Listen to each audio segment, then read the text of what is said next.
Sois le bienvenu. Dans cette vidéo, nous allons étudier la nature des intégrales généralisées suivantes. Donc, commençons avec la première intégrale sur la liste, l'intégrale A.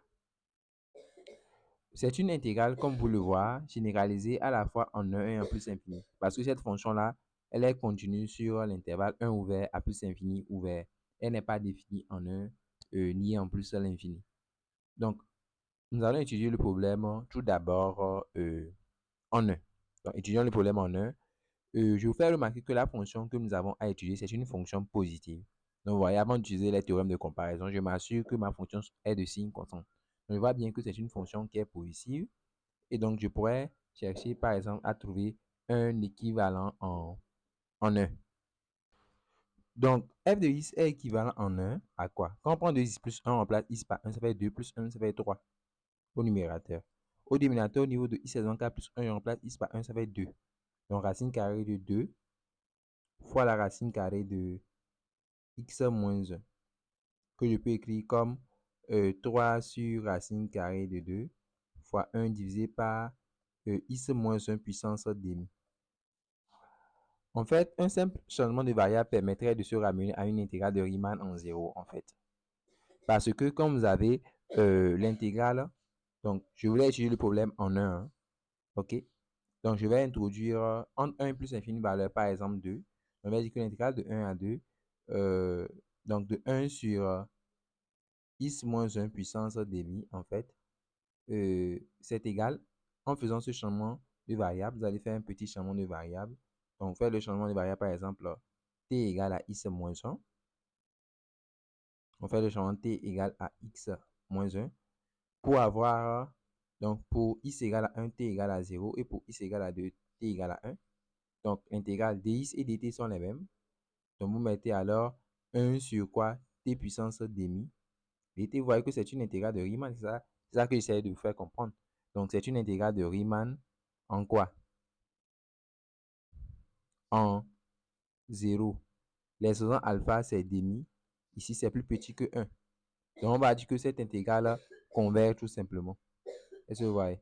Donc, on va dire que l'intégrale de 1 à 2, donc de 1 sur x moins 1 puissance demi dx, converge. Voilà. Et donc, on peut dire que l'intégrale de quoi? De 1 à 2, de f de x, dx, aussi converge. Donc, on a résolu le problème en 1. Maintenant, le problème en plus l'infini. Donc, problème en plus infini. Il faut chercher un équivalent en plus infini, bien évidemment. Comme on le sait, un polynôme est équivalent à plus l'infini à son monôme de plus haut degré. Donc, 2x plus 1 est équivalent à 2x. Donc, ici, on aura x fois x puissance 4, ce qui va donner racine carrée de x puissance 5. Ce qui est en fait égal à 2 fois 1 sur x puissance. Donc, ici, la racine carrée, c'est exposant demi. Donc, vous aurez 5 sur 2. Maintenant, le x, c'était exposant 1. Donc, quand ça revient en bas, ça va faire moins 1. Ce qui fait que le x est équivalent, lorsque x tend vers plus infini, à 1 sur x puissance 5 sur 2 moins 1. Ça fait 3 sur 2. Et vous savez que l'intégrale, en fait, de 2 à plus infini, de 1 sur x puissance 3 demi dx, converge. C'est Riemann, en fait. C'est une intégrale de Riemann. En quoi? En plus infini. Donc, l'exposant alpha ici, c'est 3 demi, qui est plus grand que 1.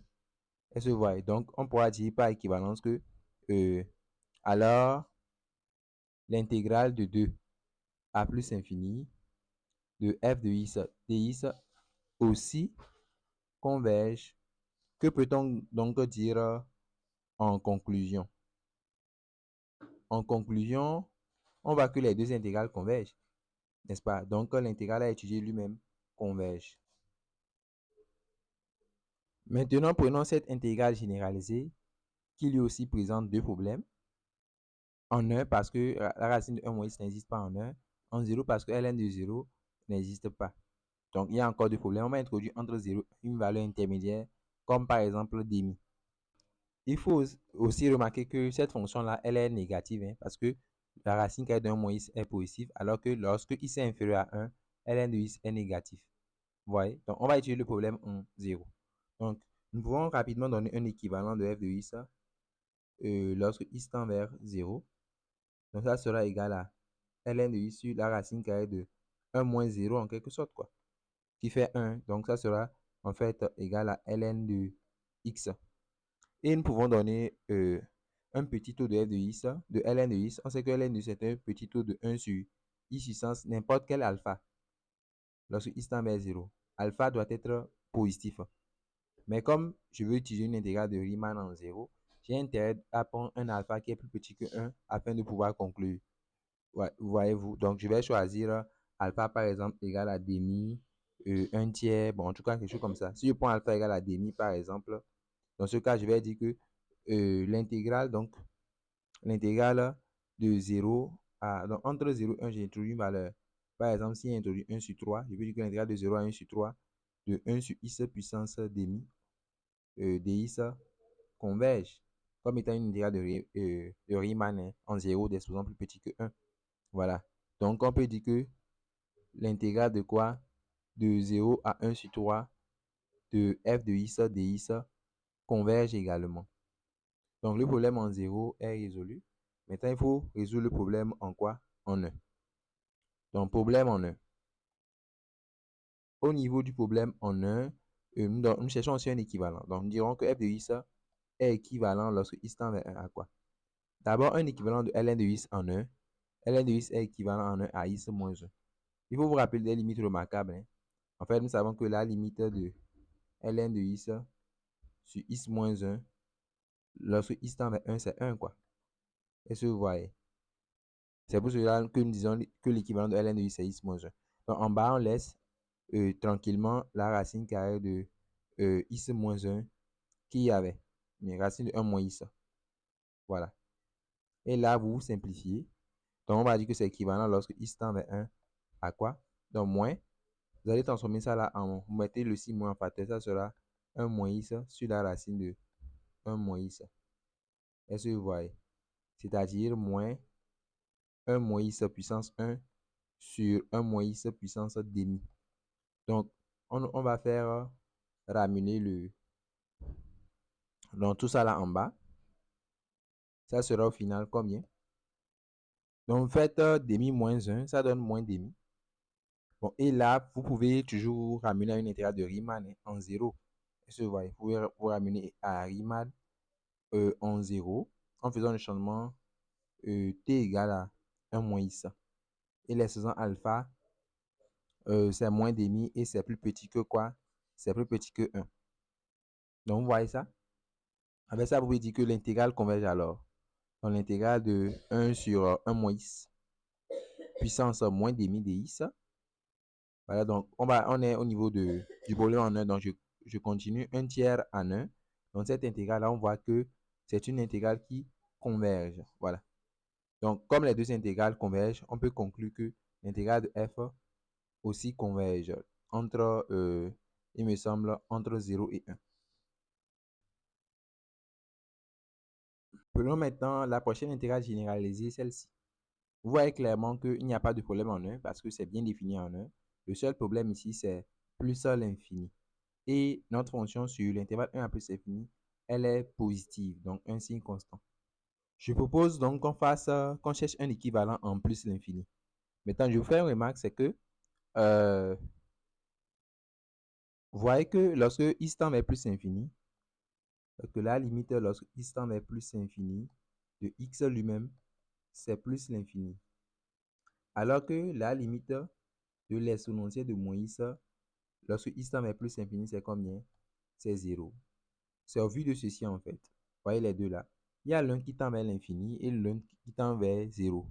Ce qui fait qu'il y a l'un qui est négligeable dans l'autre. Qui est négligeable devant qui? Voilà. Vous voyez que je peux donc dire assez aisément que celui qui tend vers 0 est négligeable devant celui qui tend vers plus infini, n'est-ce pas? Voilà. Donc, de ce fait, vous pouvez dire que dans la somme, x plus exponentielle de moins x, comme on sait que l'exponentielle de moins x est négligeable devant x, alors ceci est équivalent à x. Parce qu'on peut négliger exponentielle de moins x en quelque sorte. Est-ce que vous voyez? Lorsque x tend vers plus infini. Et donc, quand vous revenez à f de x, qui n'est autre que ln de x divisé par, voilà, cette somme, x plus exponentielle de moins x, ça serait équivalent lorsque x tend vers plus infini à ln de x divisé par x. Voilà. Donc, c'est équivalent lorsque x tend vers plus infini à ln de x sur x. Maintenant, vous savez que ln de x est un petit taux de quoi? ln de x est un petit taux de 1 sur x puissance alpha, n'est-ce pas? Voilà, je vais prendre par exemple un petit taux de 1 sur x. Lorsque x tend vers... Bon, ceci c'est lorsque x tend vers 0. Hein. Voilà, c'est lorsque x tend vers 0 que c'est vrai. Mais pas lorsque x tend vers plus infini. On a besoin d'un équivalent lorsque x tend vers plus l'infini. De toute façon, nous sommes dans une situation où nous pouvons faire un calcul d'intégrale. Voyez-vous? En fait, quand vous prenez ln de x sur x et que vous cherchez à l'intégrer, quand vous prenez l'intégrale de 1 à plus infini de ln de x sur x dx, on sait que c'est la limite lorsque t tend vers plus infini de l'intégrale de ln de x sur x dx pris entre 1 et t. Et je veux écrire que ça fait la limite lorsque t tend vers plus infini de l'intégrale de 1 à t. En fait, 1 sur x, on le sait, c'est la dérivée de ln, quoi. Est-ce que vous voyez? Quand on dérive ln, on a 1 sur x, donc ça marche bien comme ça. Donc, vous avez primitive de u'. Primitive de u', vous savez que ça va être demi de u carré. Donc, je vais mettre ici demi de ln de x au carré pris entre 1 et t. Ce qui fait donc la limite, lorsque t tend vers plus l'infini de demi de ln de t au carré. Bon, ln de 1, c'est 0. Hein. Donc, vous voyez que cette limite donne plus infini, quoi. Cette limite donne plus infini. Vous voyez alors que l'intégrale, c'est une intégrale qui est divergente. Voilà, l'intégrale là diverge. Alors que vous savez que comme il y a équivalence, les deux intégrales ont la même nature. Donc, on peut dire que par équivalence, l'intégrale là aussi va diverger. C'est-à-dire lui aussi va donner plus infini, quoi. Donc, par équivalence, comme la limite a donné plus infini, on peut dire que l'intégrale donc de 1 à plus infini de f de x est une intégrale divergente. Voilà. Donc, nous avons traité dans cette vidéo déjà la nature de trois intégrales généralisées. Je vous demande de faire les suivants vous-même. Voilà, avant de voir la prochaine vidéo où nous allons essayer de corriger la suite. On se dit donc à la prochaine et surtout, bonne réflexion.